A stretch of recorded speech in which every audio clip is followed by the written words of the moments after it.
అని రాయబడింది. చిన్న ప్రార్థన చేసుకుని దేవుని వాక్యాన్ని మనం ధ్యానం చేద్దాం. ప్రేమగల తండ్రి, పరలోక దేవ, మీకు లెక్కలేని వందనాలు స్తోత్రాలు చెల్లిస్తుంటున్నాం. దేవ, మరి ఈ సాయంకాల సమయంలో దేవ, మరి మీ వాక్యాన్ని మేము ధ్యానించడానికి మేము ఇక్కడ కూడుకొని ఉన్నాం. ఎక్కడైతే ఇద్దరు ముగ్గురు నా నామంలో ఉంటారో అక్కడ మీరు ఉంటారని దేవ, మరి మీరు సెలవిచ్చి ఉన్నారు. అవును ప్రభా, దుఃఖపడేవారు ధన్యులు అని మీరు వాక్యంలో సెలవిస్తూ ఉంటున్నారు. అవును ప్రభా, మీరు కలిగించిన దుఃఖాన్ని మేము త్రోసివేయకుండా ఆ దుఃఖంలో దేవ మరి మేము ఏమి నేర్చుకోవాలో, ఏమి దేవ మరి మేము సరిచేసుకోవాలో అవి నేర్చుకొని సరిచేసుకున్నప్పుడు అవును ప్రభా మేము ధన్యులుగా మార్చబడతాం. అంతేకాకుండా మేము ఓదార్చబడతామని మీ వాక్యం సెలవిస్తూ ఉంటుంది. దేవ మరి ఈ వాక్య భాగాన్ని మీరు మాకు దేవ మరి అర్థం చేపి మనం అడుగుచు మా ప్రార్థన ఆలకించమని యేసు నామములో అడుగుచున్నాం తండ్రి, ఆమేన్. దేవుని వాక్యంలో చూసినట్టయితే మత్తయి సువార్త 5వ అధ్యాయము 4వ వచనము మనం చదువుకుని ఉన్నాం. దుఃఖపడువారు ధన్యులు, వారు ఓదార్చబడుదురు అని రాయబడి ఉంది. దుఃఖపడువారు ధన్యులు అంట, వారు ఓదార్చబడతారు అని దేవుడు మనకి ఒక హామీ ఇస్తుంటున్నాడు, ఒక అభయం ఇస్తుంటున్నాడు, ఒక విశ్వాసం, ఒక నమ్మకము మనలో కలుగజేస్తుంటున్నాడు. దుఃఖపడువారు ధన్యులు. దుఃఖం అనేక కారణాలతో మనకు రావచ్చు. దుఃఖము మనకి అనేక కారణాల ద్వారా అది మన హృదయాల్ని ఏమంటాం కఠినపరచవచ్చు, లేదా మన హృదయాల్ని కృంగదీయొచ్చు. అయితే దుఃఖము మనలో వచ్చినప్పుడు దేవా, ఈ దుఃఖం క్రైస్తవుడిగా మనకు ఎందుకు వస్తుంది, క్రైస్తవుడిగా మనకు ఎందుకు కలుగుతుంది అని ఆలోచించడం చాలా ప్రాముఖ్యం. దుఃఖము కలిగినప్పుడు మనం చూసినట్టయితే లోకపరంగా ఆలోచించినట్టయితే దుఃఖం అనేది లోకపరంగా కూడా ఉంటుంది. అది ఎంతకాకుండా దైవిక దుఃఖము కూడా ఉంటుంది, లేకపోతే దేవుడు కలిగించిన బాధ ద్వారా వచ్చే ఆ వేదన కూడా ఉంటుంది. ఎప్పుడైనా మనకి అలాంటి దుఃఖంలో మనం ఉన్నప్పుడు క్రైస్తవుడిగా మనం ఒకవేళ దేవాన్ని నీకోసం జీవిస్తూ ఉంటున్నప్పుడు నాకు ఇలాంటి పరిస్థితులు ఎదురవుతుంటున్నాయి, నాకు దుఃఖకరమైన పరిస్థితులు ఎదురవుతూ ఉంటున్నాయి అని అలాంటి పరిస్థితి మనకు వచ్చినప్పుడు మనము ఏమి ఆలోచించాలి అంటే, దేవా ఈ పరిస్థితి నాకు ఎందుకు వస్తూ ఉంటుంది, నేను సరిగ్గానే జీవిస్తున్నాను కదా, నేను నీకోసము నీ యొక్క మార్గంలో నడుస్తున్నాను కదా, నేను ఆరాధిస్తున్నాను కదా, నీ వాక్యాన్ని నేను ధ్యానిస్తున్నాను కదా, నేను ఆదివారం తప్పకుండా నిన్ను ఆరాధిస్తూ నీ యొక్క సన్నిధిలో ఉండకుండా నేను ఉండట్లేదు కదా. అయితే నా జీవితంలో ఈ దుఃఖములు ఎందుకు నువ్వు అనుమతిస్తూ ఉంటున్నావు, నా జీవితంలో ఈ దుఃఖంలో ఎందుకు నా యొక్క జీవితంలోనే రావాలి అని మనకు ఎన్నో ప్రశ్నలు కలుగుతూ ఉంటాయి. ఆ ప్రశ్నలు అవి మనల్ని వేధిస్తూ ఉంటాయి. అయితే ఓ క్రైస్తవుడిగా దేవుడు మనకి ఆయన తెలియజేసే విషయం ఏంటంటే, ఈ దుఃఖము దేవుడు మనల్ని ఎందుకు కలుగజేస్తున్నాడు అనేది మనం ఆలోచించినట్టయితే తప్పకుండా ఆయన మనము సహించినంతకంటే ఎక్కువగా మనల్ని ఆయన దుఃఖపరచట్లేదు, కానీ మనం సహించగలిగినంతగానే ఆయన మనల్ని దుఃఖపరుస్తున్నాడు అని మనం గ్రహించేవారిగా ఉండాలి. అదే కాకుండా దుఃఖపడువారు ధన్యులు అని దేవుడు అంటున్నాడు. అంటే దేవుని వలన వచ్చే ఆ యొక్క బాధలో నుంచి, దేవుడు పుట్టించే ఆ బాధలో నుంచి, ఆ దేవుడు మనలో కలిగించే ఆ దుఃఖంలో నుంచి ఒకవేళ మనము ఓర్పు సహనము అలాంటి కనపరిచినట్టయితే, అవిట్లో నుంచి మనం ఎన్నో విషయాలు గ్రహించి నేర్చుకున్నట్టయితే అవి మన గురించి ఏమని రాయబడుతుందంటే మనము ధన్యులము అని అక్కడ రాయబడుతుంటుంది. చాలా ప్రాముఖ్యమైన విషయము. మనము ధన్యులమంట ఆ దుఃఖాన్ని మనము ఓర్చుకున్నట్టయితే, ఆ దుఃఖాన్ని మనం సహించినట్టయితే, ఆ దుఃఖంలో కూడా అది మనము దేవుని కోసము జీవించినట్టయితే. చాలాసార్లు ఏం జరుగుతుందంటే, ఏదో దేవుడు కలిగించిన ఆ దుఃఖంలో మనం ఓర్చుకోకుండా సహించకుండా మనం ఏం చేసేవారిగా ఉంటామంటే, మనం లోకపరంగా మనము జీవిస్తూ ఆ లోకంలోనికి వెళ్ళినప్పుడు మనకి ఇంకా అనేక కష్టాలు వస్తాయి, మన హృదయము మొండిబారిపోతుంటుంది.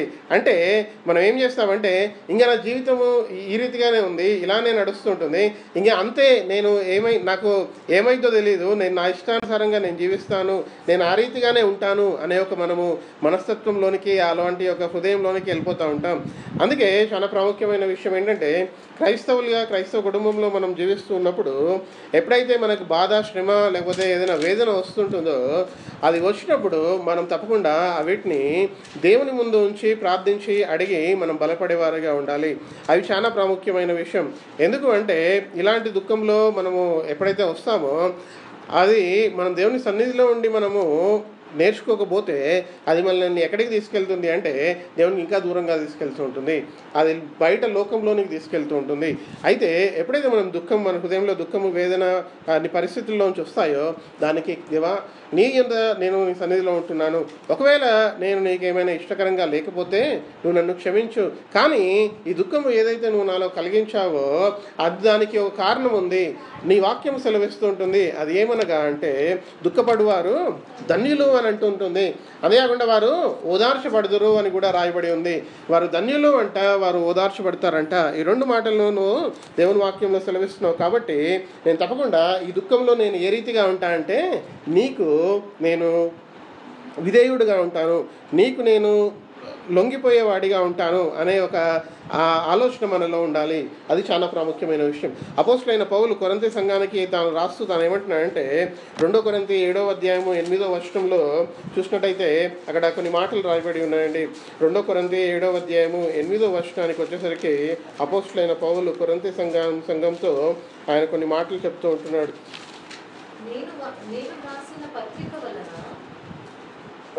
చదవండి. నేను రాసిన పత్రిక వలన మిమ్మును దుఃఖపెట్టినందున విచారపడను, నాకు విచారము కలిగినను ఆ పత్రిక మిమ్మును స్వల్పకాలము మట్టుకే దుఃఖపెట్టెనని తెలుసుకొని ఉన్నాను అని అపోస్తలుడైన పౌలు కొరింథీ సంఘంతో ఆయన అంటున్నాడు. తను ఏమంటున్నాడంటే, నేను రాసిన పత్రిక వలన మిమ్మును దుఃఖపెట్టినందున విచారపడను అని అంటున్నాడు. ఇది ఎవరి మాట అంటే ఇది దేవుని మాట అయి ఉంటుంది. కొరింథీ సంఘానికి అపోస్తలుడైన పౌలుని దేవుడు వాడుకుంటూ ఈ మాటలు రాస్తుంటున్నాడు. కానీ ఇది దేవుని మాట అయి ఉంటుంది కొరింథీ సంఘానికి. కొరింథీ సంఘానికి దేవుని మాట ఏమైందంటే, ఇదిగో మీరు వాక్యం చేత కొన్నిసార్లు దుఃఖపడవచ్చు. అరే వాక్యం ఏంటి ఇంత కఠినంగా ఉంది, దేవా నువ్వు నన్ను ఒకవేళ నీకు దారిలో నడవకపోతే నువ్వు నన్ను శిక్షిస్తా అంటున్నావు, లేకపోతే నువ్వు నాకు ఈ అపాయం కలుగుతుంది అని అంటున్నావు. ఈ మాటలు వింటుంటే నాకు చాలా బాధాకరంగా ఉంది. నా జీవితంలో ఇవి వస్తే నేను ఏ రీతిగా తట్టుకోగలను అనే విషయాలు మనల్ని చాలా ఆలోచింపచేయవచ్చు. లేకపోతే అపోస్తలుడైన పౌలు కొరింథీ సంఘానికి ఆయన కొన్ని విషయాల గురించి వారికి తేటగా చెప్పి ఉండొచ్చు, లేకపోతే సరిగ్గా వారి సూటిగా చెప్పి ఉండొచ్చు. అయితే అపోస్తలుడైన పౌలు కొరింథీ సంఘంతో అంటున్న మాట ఏంటంటే, ఒకవేళ ఇదిగో దేవుని మాట వలన మీరు దుఃఖపడినను అది నేను దాని వలన నేను బాధపడను అని అంటున్నాడు. ఏమంటున్నాడండి, నేను వ్రాసిన పత్రిక వలన మిమ్మల్ని దుఃఖపెట్టినందున విచారపడను అని అపోస్తలుడైన పౌలు అంటున్నాడు. ఎందుకు అంటే అది మన మంచి కోసము అని తెలియజేయబడుతుంటుంది. చాలాసార్లు దేవుడు కలిగించే బాధలో మనము అర్థం కాని విషయం ఏంటంటే, దేవుడి బాధ ఎందుకు కలిగిస్తున్నాడు అనే ఆలోచనే మనకి ఎప్పుడు ఉంటుంది. కానీ సరే దేవుడి బాధ కలిగించాడు, దేవుడు నన్ను సృష్టించాడు, నన్ను సృష్టించాడు, ఆయన నన్ను ఎన్నో ఆశీర్వాదాలతో నింపాడు, ఆయన నన్ను బలపరిచి నడిపిస్తున్నాడు, అనుదినము ఆహారం ఇచ్చి నడిపిస్తుంటున్నాడు, నన్ను జీవింపజేస్తున్నాడు. అయితే ఈ పరిస్థితి ఏదైతే నా ముందుందో ఆ పరిస్థితులలో నేను తప్పకుండా దేవుని కోసము నిలబడి ఆ పరిస్థితిని ఎదుర్కొనే విధంగా నేను ఉండడానికి దేవను నన్ను బలపరచు అని అడిగేవారిగా మనం ఉండాలి.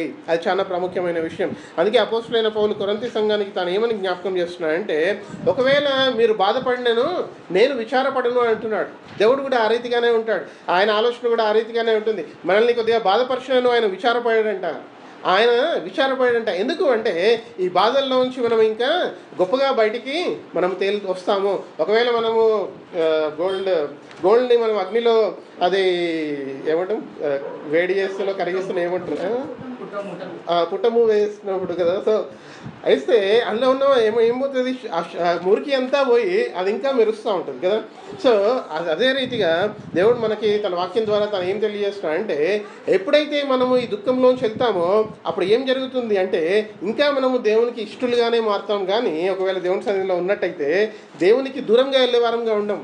ఎప్పుడైతే దేవుని సన్నిధిలో ఉండి మనము తెలుసుకొని గ్రహిస్తామో అది చాలా ప్రాముఖ్యమైన విషయము. నా జీవితంలో నేను అనేక మార్లు దేవుడు కలిగించిన దుఃఖంలోంచి వెళ్ళినప్పుడు ఇంకా బలముతోనే బయటికి వచ్చాను, కానీ బలహీనంగా బయటికి అది రాలేదు. ఎందుకంటే నేను దేవుని వాక్యం చదువుతున్నప్పుడు ఆ విషయాలన్నీ గ్రహిస్తూ ఉన్నప్పుడు తెలుస్తూ ఉన్నప్పుడు అర్థమవుతూ ఉంటాయి. దేవ మా జీవితంలో ఒకవేళ దుఃఖం నువ్వు కలిగించిన ఆ దుఃఖంలో నుంచి అందులోంచి బలమే పొందుకున్నాం, కానీ అందులోంచి బలహీనులుగా ఎప్పుడు కాలేదు. యోబు కూడా తన జీవితంలో తన దుఃఖంలో తను బలము పొందుకున్నాడు, కానీ తను బలహీనుడిగా ఎప్పుడూ కాలేదు. అయితే యోబుకు కలిగిన దుఃఖము అది యోబుని బలపరిచి రెండంతలుగా ఆయనని మార్చింది, ఇంకా ముందుకే తీసుకెళ్ళింది, కానీ ఆయన వెనుకకు మాత్రం ఎప్పుడు తీసుకెళ్ళలేదు. అపోస్తలుడైన పౌలు తాను అంటున్నాడు ఒక సేవకుడిగా, అదే కాకుండా ఒక ఆయన అపోస్తలుడిగా ఉంటున్నాడు. అపోస్తలుడైన పౌలు దేవుని మాటని మనకి ఇస్తూ ఉంటున్నాడు. తను ఏమంటున్నా అంటే, ఇదిగో ఈ యొక్క దుఃఖము ఏదైతే మీకు కలుగుతూ ఉంటుందో దాని వలన ఆయన విచారపడాడంట. ఆయన విచారపడకపోతే తప్పకుండా దేవుడు కూడా విచారపడాడు. ఎందుకంటే ఇది దేవుని యొక్క మాట అయి ఉంటుంది. అంతేకాకుండా అపోస్తలుడైన పౌలు తాను ఏమంటున్నా అంటే, నేను వ్రాసిన పత్రిక వలన మిమ్మను దుఃఖపెట్టినందున విచారపడను. నాకు విచారం కలిగినను ఆ పత్రిక మిమ్మను స్వల్పకాలము మట్టుకే దుఃఖపెట్టునని తెలుసుకొని ఉన్నాను. స్వల్పకాలము మట్టుకే దుఃఖపెట్టునని తెలుసుకొని ఉన్నాను అని అపోస్తలుడైన పౌలు అంటున్నాడు. అపోస్తలుడైన పౌలు బహుశా అక్కడ ఉన్న సంఘాన్ని ఆయన గద్దించాడేమో, ఆయన వారిని సరి చేశాడేమో. అప్పుడు అపోస్తలుడైన పౌలు తాను అంటున్నాడు మాట ఏంటంటే, మీరు కొంతకాలం దుఃఖపడవచ్చు అంతే, కానీ దాని తర్వాత మీలో గొప్పగా మీలో ముందుకెళ్ళే శక్తి మీలో ఆ యొక్క ఏమంటాము మీ మొహంలో ఆ విషయాలు మాకు కనిపిస్తాయి అని ఒక సేవకుడిగా అపోస్తలుడైన పౌలు అక్కడ సంఘంతో అంటున్నాడు కదా. అది చాలా ప్రాముఖ్యమైన విషయం కదా. చాలాసార్లు మనము మన బలహీనతలలో మనం ఎక్కువగా బలపరచబడుతూ ఉంటాం. అపోస్తలుడైన పౌలు తాను ఏమంటాడంటే, దేవుడు తనకు ఒక ముళ్ళు ఉంచాడంట. ఆ ముళ్ళు అపోస్తలుడైన పౌల్లో దేవుడు అపోస్తలుడైన పౌలు అడుగుతున్నాడంట, దేవా ఈ ముళ్ళు నాలోంచి తీసేసాయి అని అడుగుతున్నాడంట. అపోస్తలుడైన పౌలుని అడుగుతుంటే దేవుడు అంటున్నాడంట, నేను ఈ ముళ్ళును తీసేయను, కానీ ఈ ముళ్ళు ఉన్నందుకు నీకు ఏదైతే బాధ కలుగుతుందో ఆ బాధని ఓర్చుకోవడానికి నా కృప నీకు చాలును అని అపోస్తలుడైన పౌలుకు దేవుడు అంటున్నాడు. నా కృప నీకు చాలు అంటున్నాడు అపోస్తలుడైన పౌలు. అంతే కాదు, కానీ అపోస్తలుడైన పౌలు మరలా ఉన్నాడంటే, నేను శ్రమలలో దేవుని కృప ఎంత అధికంగా నాలో ఉందో, నేను ఎంత బలము నాకు దేవుని నుంచి పొందుకుంటున్నానో అది నాకు అర్థమవుతుంది. కాబట్టి ఈ శ్రమ నాకున్నా కూడా పర్వాలేదు అని అపోస్తలుడైన పౌలు అంటున్నాడు. ఆ మాటల్లో ఒకవేళ మనం ఆలోచించినట్టయితే అపోస్తలుడైన పౌలు అన్న మాట, ఈ శ్రమ ఉన్నా పర్వాలేదు, ఈ శ్రమలో దేవుని బలము దేవుని శక్తి నాలో పరిపూర్ణంగా ఉంటుంది, అప్పుడు నేను దేవుని కోసం ఇంకా ఎక్కువగా నేను ముందుకెళ్ళగలుగుతున్నాను అని అపోస్తలుడైన పౌలు జ్ఞాపకం చేసుకుంటున్నాడు. మన జీవితాలలో ప్రతి ఒక్కరి జీవితంలో ఏదో ఒక విషయము మన జీవితంలో ఉండొచ్చు. ఆ విషయాన్ని బట్టి మనం బలహీనపడాల్సిన అవసరము లేదు, ఏమాత్రము లేదు. అయితే ఒకవేళ మనం దేవుని బిడ్డలముగా జీవిస్తూ ఉన్నట్టయితే మనం ముందుకెళ్ళేవారిగా ఉంటాం, ఇంకా బలంగా ముందుకెళ్ళేవారిగా ఉంటాం. ఎంత బలంగా అంటే అది మనము ఊహించలేము. ఎందుకు అంటే దేవుని బలము మనలో అది పరిపూర్ణం అవుతూ ఉంటుంది ఆ సమయం ముందు. ఎందుకు అంటే మనం దేవుడిని అడుగుతూ ఉంటున్నాం, దేవా నువ్వు నన్ను బలపరిచి నువ్వు నన్ను నడిపించు. అందుకే అపోస్తలుడైన పౌలు తాను ఏమంటున్నాడంటే, ఆ యొక్క ఏదైతే బాధ ఉంటుందో అది కొంతకాలం మట్టుకే, దాని తర్వాత మనము బలవంతులుగా మనం బయటకు వచ్చేవారిగా ఉంటాం అని జ్ఞాపకం చేస్తుంటున్నాడు. అదే 9వ వచనంలో చూసినట్టయితే, 2 కొరింథీ 7వ అధ్యాయం 9వ వచనంలో చూసినట్టయితే, మీరు దుఃఖపడితిరని సంతోషించుట లేదు కానీ మీరు దుఃఖపడి మారు మనసు పొందితిరని ఇప్పుడు సంతోషించున్నారు. ఇదిగో దేవుడు మనకు కలిగించే దుఃఖం వలన ఆయన ఏమి సంతోషించట్లేదు, కానీ అందులో నుంచి మనం పరిపూర్ణంగా బయటకు వస్తున్నాం కాబట్టి ఆయన చాలా ఆనందిస్తున్నాడంట. అది చాలా ప్రాముఖ్యమైన విషయం కదా. మనం అందులోంచి పరిపూర్ణంగా బయటకు వస్తున్నాం కాబట్టి, మనం ఇంకా బలముతో బయటకు వస్తున్నాం కాబట్టి అక్కడ దేవుడు ఎంతగానో ఆనందిస్తున్నాడంట. అందుకే అపోస్తలుడైన పౌలు తాను ఏమంటున్నాడంటే, ఈ దుఃఖము అది తాత్కాలమే, అది ఎల్లప్పుడూ ఉండేది కాదు. ఈ దుఃఖంలో నుంచి మనం ఓదార్చబడి మనం బలపరచబడి మనం బయటకు వచ్చినప్పుడు ఆ ఆనందం అది వేరే విధంగా ఉంటుంది అని అక్కడ అపోస్తలుడైన పౌలు జ్ఞాపకం చేస్తుంటున్నాడు. అందుకే దుఃఖపడువారు వారు ధన్యులే, క్రీస్తులో దుఃఖపడువారు, యేసులో దుఃఖపడువారు వారు ఎప్పుడూ ధన్యులే అయి ఉంటున్నారు. అంతేకాకుండా వారు ఓదార్చబడుదురు కూడా అని దేవుని వాక్యంలో మనం చూస్తుంటున్నాం. వారు ఓదార్చబడుదురు అని అక్కడ రాయబడి ఉంది. అదే 9వ వచనం మరలా మనం చదువుకున్నట్టయితే, మీరు దుఃఖపడితిరని సంతోషించుట లేదు కానీ మీరు దుఃఖపడి మారు మనసు పొందితిరని ఎలయనగా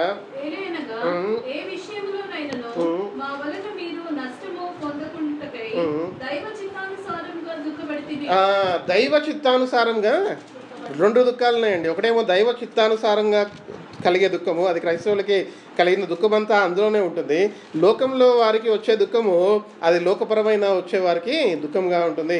దైవ చిత్తానుసారముగా వచ్చే దుఃఖము అని అక్కడ రాయబడి ఉంది. చాలా ప్రాముఖ్యం. ఒకవేళ మనం దేవునిలో జీవిస్తున్నట్టయితే, ఇదిగో దేవా నేను నిన్ను ఆరాధిస్తున్నాను, నేను నిన్ను ప్రార్థిస్తుంటున్నాను, నేను నీకోసం జీవిస్తుంటున్నాను, నేను ప్రార్థించినప్పుడు నువ్వు నాకు ఇస్తా అన్నావు, నువ్వు కలగజేస్తా అన్నావు, అయితే నువ్వు నాకు ఇవి కలగట్లేదు, ఇవ్వట్లేదు అంటే ఇది దేవుడు మనల్ని ఆయన బలపరచాలని ఆయన ఉద్దేశం అయి ఉంటుంది. అది చాలా ప్రాముఖ్యమైన విషయం. అది మనం అర్థం చేసుకున్నట్టయితే ఇంకా దేవుని కోసం మనం ముందుకెళ్ళేవారిగా ఉంటాం. దేవుని కోసం మనము ప్రార్థించేవారిగా, దేవుని బిడ్డల కోసం ప్రార్థించేవారిగా, దేవుని కోసం మనము ఇంకా దేవా నేను నీకోసం ఏమి చేయగలను, నేను ప్రార్థించగలనా, నేను రాయగలనా, నేను నీ గురించి ఇతరులకు చెప్పగలనా, నేను నీకోసము సంఘం గురించి ప్రార్థించగలనా, ఇంకేమి చేయగలను అనే ఒక ఆలోచన తప్పకుండా మనలో ఎల్లప్పుడూ కలుగుతుంటుంది. అయితే ఇక్కడ రాయబడిన విషయం ఏంటంటే, దైవ చిత్తానుసారముగా దుఃఖపడితేరి. ఇదిగో మీరు ఏ రీతిగా దుఃఖపడ్డారంటే దైవ చిత్తానుసారముగా దుఃఖపడితేరి అని అక్కడ రాయబడి. అది చాలా ప్రాముఖ్యమైన విషయం. ఈ రోజులలో మనం అర్థం చేసుకోవడం చాలా ప్రాముఖ్యమైనది కదా. మనము అది అర్థం చేసుకున్నట్టయితే ఇంకా మనం గొప్పగా మనం దేవుని కోసం జీవించగలం, గొప్ప కార్యాలు దేవుని కోసము చేయగలము అని దేవుడు మనకి ఆయన జ్ఞాపకం చేస్తూ ఉంటున్నాడు. అది చాలా ప్రాముఖ్యమైన విషయం అయి ఉంటుంది. అందుకే దేవుడు కలిగించిన దుఃఖము అది మనకి ఆశీర్వాదకరంగానే మారుతుంటుంది. ఇంగ్లీష్లో బ్లెస్డ్ అని ఉంటుంది కదా, ధన్యులు అంటే అది మనకి ఆశీర్వాదకరము, అది ధన్యులు అని రాయబడింది. అదే కాకుండా ఇదే 2 కొరింథీ 7:10 ఒకవేళ మనం చదివినట్టయితే, దైవ చిత్తానుసారమైన దుఃఖము రక్షణార్థమైన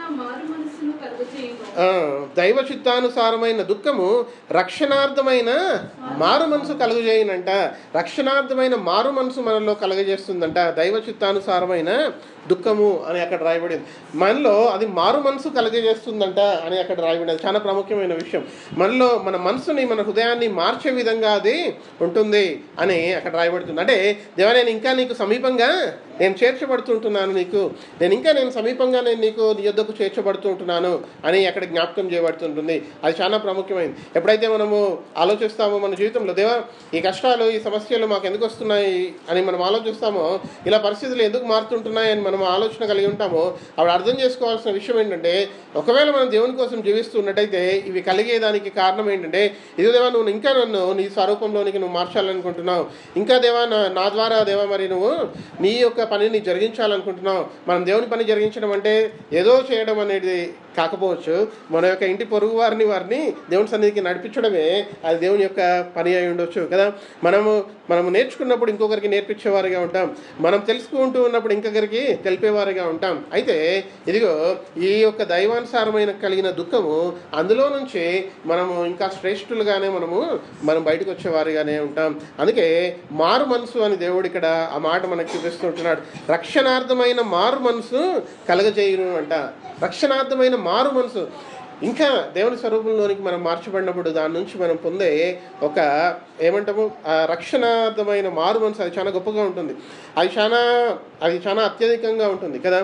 దేవా నేను ఇంకెక్కువగా నీ ప్రేమను ఇతరులకు నేను చూపించలేకపోతుంటున్నానేమో, ఆ ప్రేమను నువ్వు నాలోంచి తీసుకురా అని మనం దేవుడిని అడగవచ్చు కదా. మన బాధల్లో కష్టాల్లో ఉన్నప్పుడు ఇతరులు మనల్ని ప్రేమిస్తారు, అదే కాకుండా మనము ఆ ప్రేమ ఏంటో మనం నేర్చుకుంటాం, తెలుసుకుంటాం. ఆ ప్రేమని మనం పొందుకుంటే ఇతరులకు ఆ ప్రేమను మనం చూపించేవారిగా ఉంటాం.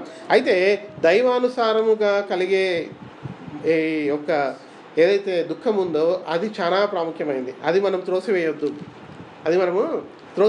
త్రోసివేయడం అంటే అలాంటి దుఃఖంలో మనం వెళ్ళినప్పుడు మనం దేవుడిని వదిలేయొద్దు.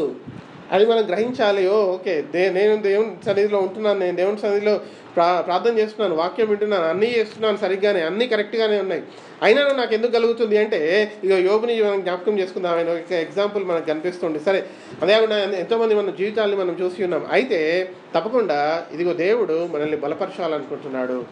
ఆయన మనలోంచి క్రీస్తు మనస్సును మనలోంచి తీసుకురావాలనుకుంటున్నాడు. యేసుక్రీస్తు మనస్సుని మనలోంచి ఆయన తీసుకురావాలనుకుంటున్నాడు.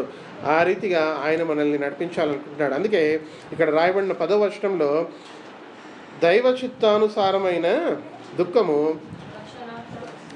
రక్షణార్థమైన, దాని తర్వాత ఈ మారు మనసు దుఃఖమును పుట్టించదు, అయితే లోక సంబంధమైన దుఃఖము మరణమును కలగజేయును. చాలా చాలా జాగ్రత్తగా మనం ఈ వాటిని ఆలోచిద్దాం. ఏమన్నా ఉందండి, ఈ మారు మనసు దుఃఖమును పుట్టించదంట. ఈ దైవక్యమైన దుఃఖము అది మనలోంచి లోక సంబంధమైన దుఃఖమును పుట్టించదు అని అక్కడ చెప్పబడుతుంటుంది. చాలా ప్రాముఖ్యమైన విషయం. ఈ యొక్క మారు మనసు మనలోంచి లోక సంబంధమైన దుఃఖమును పుట్టించదంట. అయితే ఈ మారు మనసు దేవుని దగ్గరికే తీసుకెళ్తుంది. ఈ యొక్క దైవిక దుఃఖము దేవుని దగ్గరికే మనల్ని తీసుకెళ్తుంది. అయితే లోకపరమైన దుఃఖము కూడా ఇంకొకటి ఉందంట. ఆ దుఃఖం ఎక్కడికి తీసుకెళ్తుందంటే ఇదిగో అది మనల్ని మరణంలోకి తీసుకెళ్తుంది అని అక్కడ రాయబడింది. చాలా ప్రాముఖ్యమైన విషయం అది. మరణం. చాలామంది ఈ లోకంలో క్రైస్తవులుగా ఉండి వారు ఎలాంటి దుఃఖంలోంచి వెళ్తున్నారంటే లోకపరమైన దుఃఖంలోంచి వెళ్తున్నారు. అందుకే వారు త్రాగుడికి బానిస అవుతుంటున్నారు. వారిలోంచి ఆ దుఃఖం పోగొట్టుకోవడానికి వారు తాగుతూ ఉంటారు. ఆ దుఃఖం పోవడానికి వారి యొక్క మనోవేదన అదే ఎక్కడ తీర్చుకోవాలో తెలియకుండా వారు తాగుడికి బానిస అవుతూ ఉంటున్నారు. అది చాలా ప్రముఖం. అది ఒకవేళ మనం గమనించినట్టయితే తప్పకుండా వారి గురించి మనం ప్రార్థించే వారిగా ఉంటాం, మనం వారి గురించి గోజాడే వారిగా ఉంటాం. చాలామంది ఈ లోకపరమైన ఒత్తిడిలోకి వెళ్ళి ఈ లోకమైన పరిస్థితులలో ఎన్నో ఒత్తిళ్లలోకి వెళ్ళి వారు ఆ యొక్క దైవిక దుఃఖంలో నుంచి వారు వెళ్ళకుండా లోకపరమైన దుఃఖంలో నుంచి వెళ్ళి లోకపరమైన జీవితంలోనికి వారు వెళ్ళిపోతుంటున్నారు. ఈ యొక్క త్రాగుడికి బానిస అవ్వడానికి కారణము ఏంటి అంటే వారిలో కలిగిన దుఃఖము వారిని ఆ లోక సంబంధమైన వాటిలోనికి వారికి తీసుకెళ్తూ ఉంటుంది. అందుకే దేవుని వాక్యంలో స్పష్టంగా రాయబడి ఉంది ఏమంటే, ఇదిగో మీ మారు మనసు దుఃఖమును పుట్టించదు, అయితే లోక సంబంధమైన దుఃఖము మరణమును కలగజేయను. It will lead to death అని రాయబడింది. అది క్లియర్గా మనం ఎంతోమంది జీవితాల్లో మనం చూస్తూ ఉంటాం. అది ఎక్కడికి తీసుకెళ్తుందంటే మరణానికి తీసుకెళ్తుందంట అని రాయబడింది. చాలా చాలా ప్రాముఖ్యం. మనం అన్యులను చూస్తాం. నా యొక్క స్నేహితుడు ఆయన మా ఆఫీస్లో పనిచేస్తాడు. వాళ్ళ అన్న ఆయన తాగుడికి బానిస. ఆయన చాలా టూ మచ్గా తాగుతూ ఉంటాడంట. అప్పుడప్పుడు లీవ్ తీసుకునేవాడిని. అడిగేవాడిని ఎందుకు లీవ్ తీసుకుంటున్నావు అంటే మా అన్న ఆయన చాలా తాగుతాడు, ఆయనకి హాస్పిటల్లో అడ్మిట్ అయితే నేను వెళ్ళాలి అని ఆయన వెళ్ళేవాడు. ఒకనొక రోజు మొన్న రీసెంట్గా 3 weeks బ్యాక్ ఆయన వచ్చి నా దగ్గరకు చెప్పాడు ఏంటంటే ఇది మా అన్న చనిపోయాడు, నేను వెళ్ళిపోవాలి తొందరగా అని ఆయన అన్నాడు. నేను చాలా ఆశ్చర్యపోయాను. అప్పుడు నాకు ఆయన అంటే క్రిస్టియానిటీకి ఎక్కువ ఇష్టపడాడు. ఎక్కువగా వారు చాలా నిష్టగా ఉంటారు. ఆఖరికి దాని తర్వాత అన్న మరి నువ్వు ఎప్పుడైనా చర్చికి ఎక్కడైనా తీసుకెళ్ళావా, కలర్ టెంపుల్ అలాంటివి లేదు ఎక్కడైనా చర్చి పెద్ద తీసుకెళ్ళావా అంటే నేను సైకాలజీ అలాంటి వారి దగ్గర తీసుకెళ్ళాను చాలాసార్లు, డాక్టర్లు కూడా అందరు చెప్పారు కానీ వారు వినలేదు అని ఆయన అంటుండే. అయితే ఇక్కడ మనకి తేడా కనిపిస్తూ ఉంటుంది. దైవిక దుఃఖము గ్రహించిన వాళ్ళు వారిలో మారు మనసు నిత్య జీవానికి వారు వెళ్తారంట. లోకపరమైన దుఃఖాన్ని గమనించిన వారు మరణానికి వెళ్తారు. అది వాక్యం ఖచ్చితంగా చెప్తుంటుంది. అయితే లోకపరంగా మనం చూసినట్టయితే ఒకవేళ క్రైస్తవులు ఈ రీతిగా దుఃఖంలో ఉన్నట్టయితే వారు దేవుని దుఃఖము కలిగించిన దేవుడు నన్ను దుఃఖపరుస్తూ ఉంటున్నాడు, నేను ఓదార్చబడతాను అని వారు విశ్వసించి దేవునితో ఉన్నట్టయితే వారు మంచిగానే మారుతారు. కానీ ఒకవేళ వారు లోక సంబంధంగా వెళ్ళినట్టయితే అది చాలా ప్రమాదకరము. అయితే వారికి అది తెలియజేసే విధంగా ఉండాలి. వాక్యము ప్రతి ఒక్క మనిషిని వెలిగిస్తూ ఉంటుంది, వారిలో కార్యం జరిగిస్తూ ఉంటుంది. వాక్యము తప్పకుండా వారి యొక్క చెవిలో పడాలి.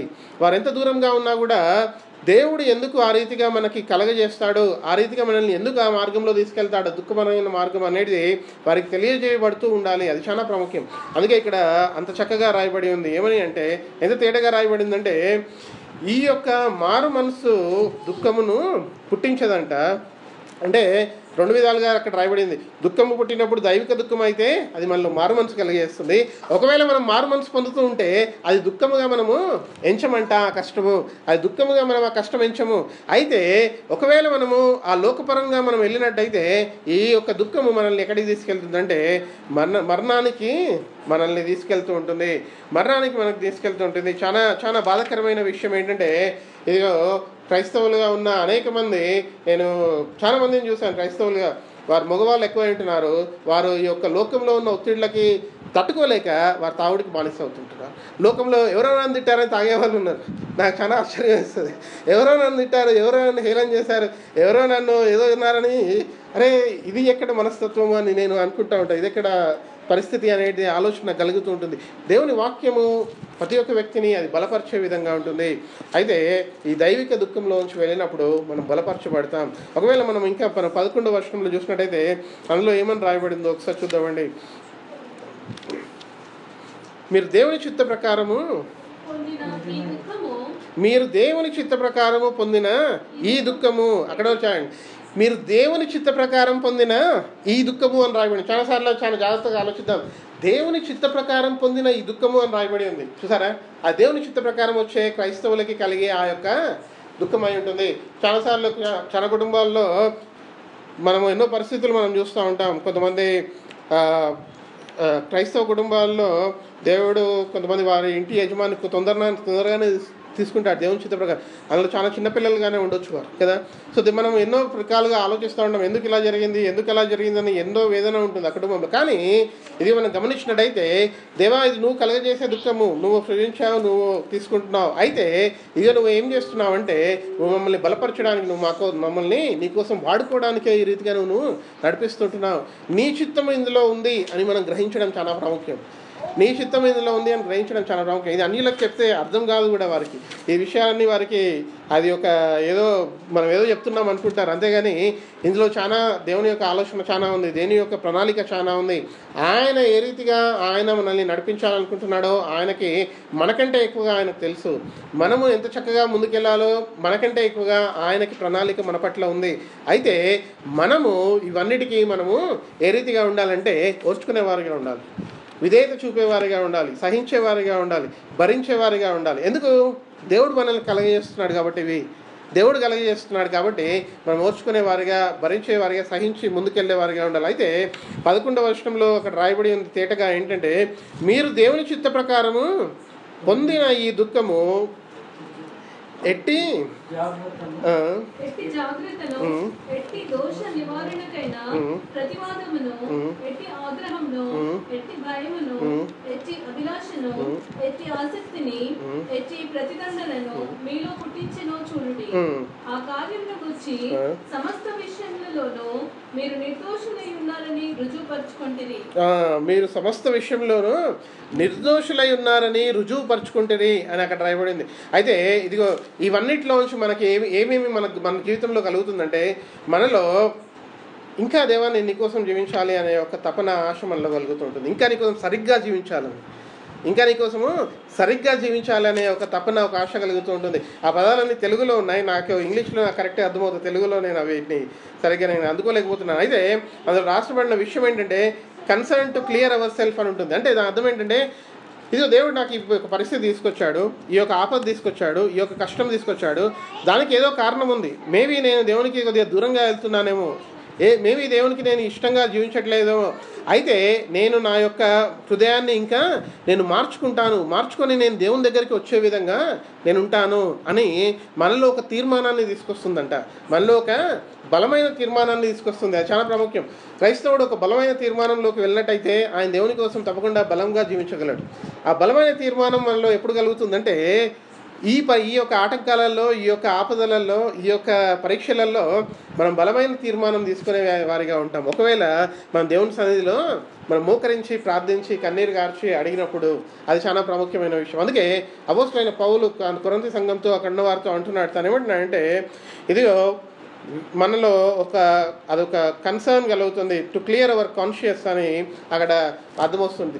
అదేంటంటే, దేవా నాలో ఒక చాలా వేదన నాలో పడుతుంటుంది, ఎందుకు నాకు ఈ పరిస్థితి వచ్చింది, దానికి కారణం ఏంటి, నేనే ఆ కారణమా? ఒకవేళ నేనే ఆ కారణమైతే, ఇదిగో దేవా నువ్వు నన్ను మార్చు, నువ్వు నన్ను ఇంకా సరిచేయి అనే యొక్క మనలో ఆ యొక్క ఏమంటాం తెలివి మనలో కలుగుతుంది ఉండొచ్చా, లేకపోతే జ్ఞానం మనలో కలుగుతుంది, ఆ యొక్క కాన్షియన్స్ మనలో కలుగుతూ ఉంటుంది. అది చాలా ప్రాముఖ్యమైనది. అయితే ఇంకా మనలో దేవుని కోసము the deep longing for God అనేది మనలో పడుతుంది. అంటే దేవుని కోసం, దేవా నేను ఇష్టంగా నేను నీకోసం జీవించాలి, ఇంకా నేను విధేయతగా జీవించాలి, ఇంకా నేను నీకోసం. ఒకసారి యోబుని ఆలోచించండి. యోబు కలిగిన ఆ యొక్క బాధను మనము చూసినట్టయితే, ఆయనకు విపరీతమైన బాధ.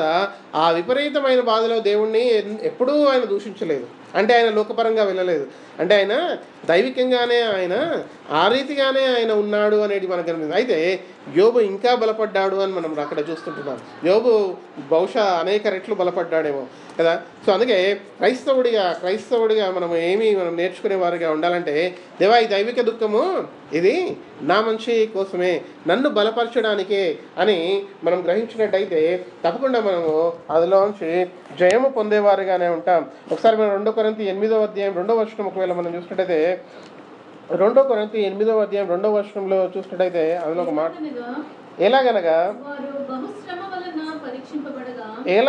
వారు బహుశ్రమ వలన పరీక్షింపబడగా అత్యధికముగా సంతోషించిరి, మరియు వారు నిరుపేదలైనను వారి దాతృత్వము బహుగా నిరుపేదలైనను వారి దాతృత్వము బహుగా విస్తరించు. పేదరికంలో ఉన్నవారే ఇంకా దేవునికి ఎక్కువగా ఇచ్చేవారుగా ఉంటారు. ఎందుకు? ఆ యొక్క పరిస్థితిలో మనకి ఏమి తెలుస్తుందంటే, దేవా నేను ఇంకా నీకు ఇచ్చేవాడిగా ఉండాలి, నువ్వు తప్పకుండా ఇంకా నన్ను ఆశీర్వదిస్తావు, ఎంతగానో నేను నీకు ఇస్తే నువ్వు అంతగానో నన్ను ఆశీర్వదించేవాడిగా ఉంటావు.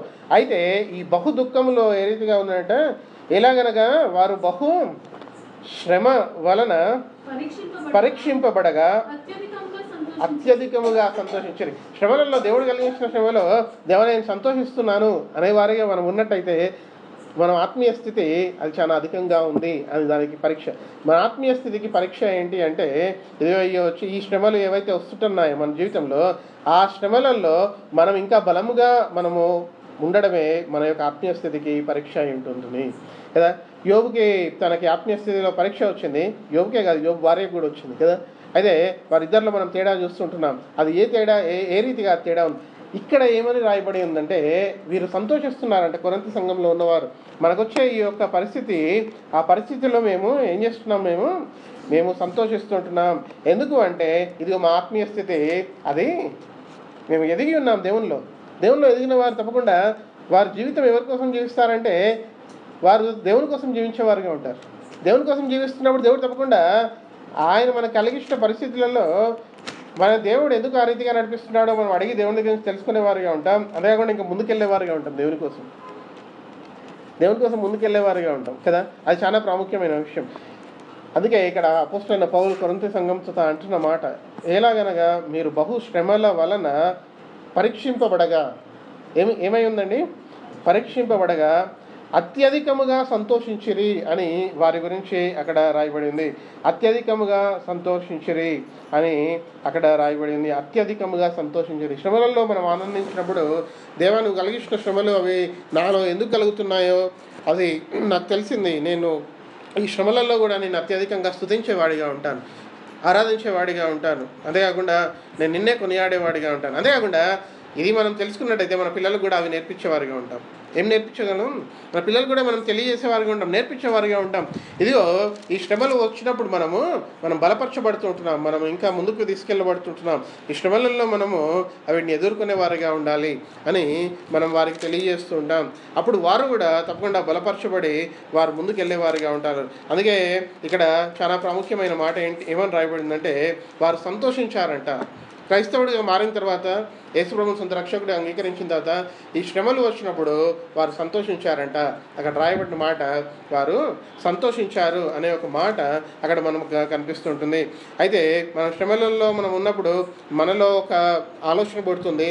ఆ ఆలోచన ఏంటి అంటే, ఇంకా నేను దేవుని కోసము, నా దేవా ఇంకా నాలో ఏదైనా ఉంటే తీసివేసే అనే ఒక ఆలోచన, ఇంకా నేను దేవుని కోసం జీవించాలి అనే ఆలోచన. అంతేకాకుండా ఇంకా మనం భయము అనేది మనలో కలుగుతూ ఉంటుందేమో, దేవుడు నన్ను ఆయన కావాలంటే శిక్షించగలడు, కావాలంటే ఆయన పరీక్షించగలడు, నేను ఆయన చేతుల్లో ఉన్నాను అనే ఒక ఆలోచన మనలో పడుతుంది కదా. దేవుని చేతుల్లోనే ఉన్నాననే ఆలోచన మనకి ఎప్పుడైతే కలుగుతుందో అప్పుడు తప్పకుండా మనం దేవుని కోసం ఇంకెక్కువగా జీవిస్తాం. మనం ఎవరి చేతిలో ఉన్నాం? దేవుడు మనల్ని సృజించాడు, మనం ఆయన చేతుల్లో ఉన్నాం, ఆయన్నే మనల్ని నడిపిస్తుంటున్నాడు. అయితే మనం శ్రమ పడినప్పుడు, మన శ్రమల్లో వెళ్తున్నప్పుడు నేను దేవుని చేతుల్లో ఉన్నాను అనే ఒక వెంటనే తెల్ల కావాలన్నా అది దేవుని చేస్తేనే అది కావాలి, లేకపోతే కాదు కదా. అయితే ఇదిగో దేవా నేను నీ చేతిలో ఉన్నాను అనే ఒక ఆలోచన కూడా మనకు కలుగుతూ ఉంటుంది. అయితే దేవుడు మనల్ని నడిపించే దేవుడు అంటున్నాడు కదా, ఆయన మనల్ని ముందుకు తీసుకెళ్లే దేవుడు అంటున్నాడు. ఆయన మనల్ని పరీక్షించాల్సినప్పుడు ఆయన పరీక్షిస్తాడు, అదే కాకుండా బలపరచాల్సినప్పుడు ఆయన బలపరుస్తాడు. అందుకే దుఃఖపడువారు ధన్యులు, వారు తప్పకుండా ఓదార్చబడుదురు అని రాయబడింది కదా. తప్పకుండా ఓదార్చబడతారంట. ఎప్పుడు? అది దైవిక దుఃఖం అని మనము గ్రహించినప్పుడు, తెలుసుకున్నప్పుడు. అది లోకపరమైన దుఃఖంలోకి వెళ్తే అది ఏ రీతిగా వెళ్తామంటే మన హృదయాలు కఠినంగా మారుతాయి. అవి ఎంత కఠినంగా మారుతాయంటే చాలా కష్టం. మళ్ళీ అందులోంచి మనము బయటికి రావడానికి చాలా కష్టం అండి, చాలా కష్టం. ఎందుకంటే మనం ఈ లోకంలో మనము గమనిస్తుంటున్నాం. అయితే ఇదిగో దేవా అలాంటి పరిస్థితుల్లోకి నువ్వు మమ్మల్ని అదే మా కుటుంబాన్ని నువ్వు తీసుకెళ్లకుండా మమ్మల్ని కాపాడు, సంరక్షించు అని మనం ప్రార్థించేవారిగా ఉండాలి. అదే కాకుండా దేవుని వాక్యంలో ఇంకా తెలియజేసే విషయం ఏంటంటే, 1 కొరింథీ 10వ అధ్యాయం 13వ వచనంలో ఒకవేళ మనం చూసినట్టయితే అక్కడ మనకి ఒక మాట రాయబడింది. 1 కొరింథీ 10వ అధ్యాయం 13వ వచనంలో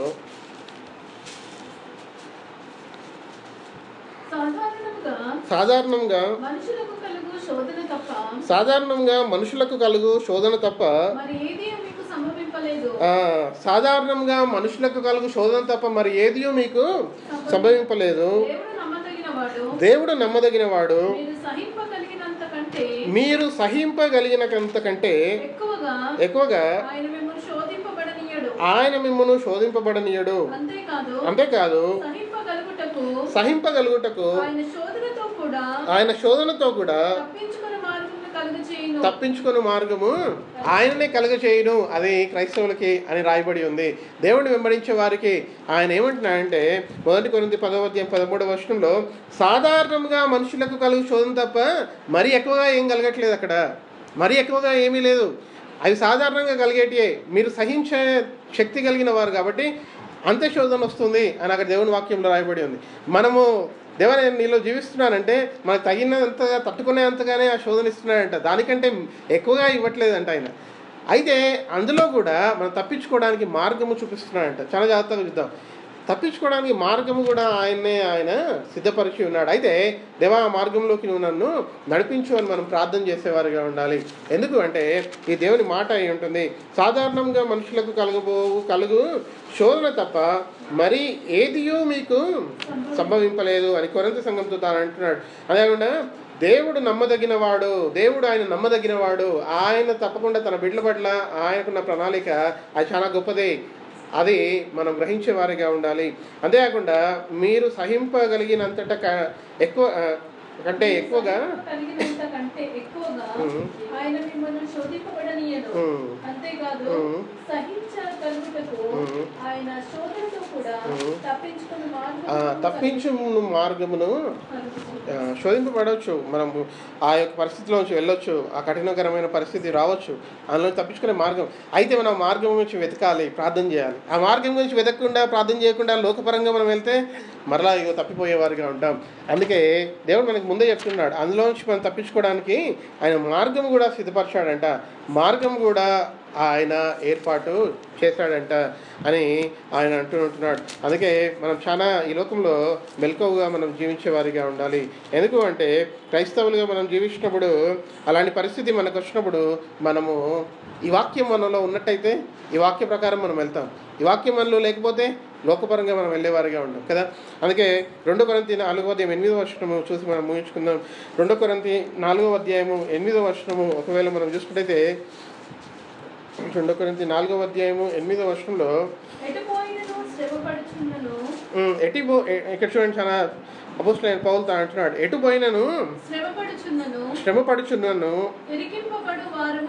ఇరుకింపబడు వారము కాము, అపాయంలో నున్నను కేవలము ఉపాయం లేని వారము కాము. ఎందుకు అంటే దేవుడు మనతో ఆయన అభయం ఇస్తుంటున్నాడు. దేవుడు మనకు చెప్తుంటున్నాడు. ప్రతి ఒక్క మనకి అడ్డంకులలో పరిస్థితులలో తప్పించుకునే మార్గం దేవుడు కలగజేస్తూ అంటున్నాడు. అంతేకాకుండా తను ఏమంటున్నాడంటే అపాయం ఉన్నను ఉపాయం లేని వారము కాము కదా. ఎంత చక్కగా తాను మనకు తెలియజేస్తుంటున్నాడు. అపాయం ఉన్నను ఉపాయం లేని వారము కాము. అదే కాకుండా ఇరికింపబడినను ఏం రాయబడి ఉందని ఇరికింపబడిన వారము కాము, కేవలం ఉపాయం లేని వారము. క్రైస్తవులు ఎప్పుడైనా కూడా వారు ఏ రీతిగా ఉండాలంటే అపాయంలో ఉన్నను దేవా తప్పకుండా నువ్వు మాకు ఉపాయం ముందే కలిగించి ఉన్నావు, అందులోంచి నువ్వు నడిపించే దేవుడు అంటున్నావు, అందులోంచి నువ్వు నన్ను విడిపించే దేవుడు అంటున్నావు, నువ్వు బలపరిచే దేవుడు అంటున్నావు అనే ఒక ఆలోచనలో మనం తప్పకుండా ఉండేవారిగా ఉండాలి. కానీ ఆ యొక్క పరిస్థితిని బట్టి మనము దుఃఖపడేవారిగా మనం ఉండొద్దు. ఆ యొక్క పరిస్థితిని బట్టి ఏదో మనం కృంగిపోయేవారిగా మనం ఉండొద్దు. ఆ పరిస్థితిని బట్టి ఇదిగో దేవా నాకు ఎందుకు వచ్చింది ఈ పరిస్థితి, ఇది ఎందుకు నాకు జరుగుతుంది అనే ఒక ఆలోచనలలోకి వెళ్ళేవారిగా ఉండొద్దు. అయితే ఆడ కొరింథీ సంఘంతో అపోస్తలుడైన పౌలు అన్న మాట ఏంటి అంటే ఇదిగో ఈ పరిస్థితిలో మేము ఉన్నను, మేము సంతోషిస్తున్నాం అనే వారిగా మనం ఉండాలి. ఎందుకు అంటే దేవునికి మన పట్ల ఆయనకి మన పట్ల ప్రణాళిక ఉంది. ఆ ప్రణాళిక దేవుడు తప్పకుండా ఆయన నెరవేర్చాలనుకుంటున్నాడు. మన ద్వారా ఆయన నెరవేర్చి ముందుకు తీసుకెళ్ళాలనుకుంటున్నాడు. అందుకే ఈ వాక్య భాగాల్ని నేను దాదాపు 3-4 సంవత్సరాల క్రితం చదివినప్పుడు నాకు చాలా ఆశ్చర్యం కలిగింది. దేవుడు ఈ రీతిగా బలపరుస్తాడా అని. అప్పుడు ఈ వాక్యపరంగా ఈ వచనాలన్నీ రాసి ఈ యొక్క ఈ యొక్క వాక్యం రెండు మెసేజెస్గా వస్తుంది, కానీ ఒకే మెసేజ్గా ఈ యొక్క మాటలు చెప్పాలన్న ఆలోచన కలిగింది. ఎందుకు అంటే మనిషికి పరిస్థితి వచ్చినప్పుడు ఆ మనిషిని ఎక్కడికి తీసుకెళ్తుందంటే ఆయన బలపరచబడుతున్నాడు దేవుళ్ళో అదొక విషయం చూస్తున్నాం, ఆర్ వారు తాగుడికి బానిస అవుతున్నారు అంతవరకు చూస్తుంటున్నాం మనం. ఆ తాగుడు వారిని మరణానికి తీసుకెళ్తుంది. ఈ దైవిక దుఃఖం ఎక్కడికి తీసుకెళ్తుందంటే రక్షణకు తీసుకెళ్తుంది. ఈ యొక్క లోకపరమైన దుఃఖము మరణానికి తీసుకెళ్తుంది. ఎంత తేడా ఉందో చూద్దాం. దైవిక దుఃఖము ఇక్కడికి తీసుకెళ్తుంది, పరలోకానికి తీసుకెళ్తుంది. లోకపరమైన దుఃఖము మరణానికి తీసుకెళ్తుంది. అంత తేడా ఉంది. అయితే మనం ఇవి తెలుసుకొని మెలకువగా ఉండేవారిగా ఉండాలి, మనం గ్రహించేవారిగా ఉండాలి. ఎప్పుడైతే మనం ఈ గ్రహింపు మనం కలిగి ఉంటామో దేవుడు తప్పకుండా మనల్ని ఆయన బలపరిచి ఆయన తప్పకుండా మనల్ని ఆ యొక్క పరిస్థితుల్లో కూడా ఇంకా సువర్ణము వలె ఇంకా మనము శ్రేష్టముగా మనము మార్చబడడానికి మనల్ని దేవుడు సిద్ధము చేసే విధంగా దేవుడు ఉంటాడు కదా. దేవుడి వాక్యం మనందరి హృదయంలో ఆయన ఫలింపచేయను.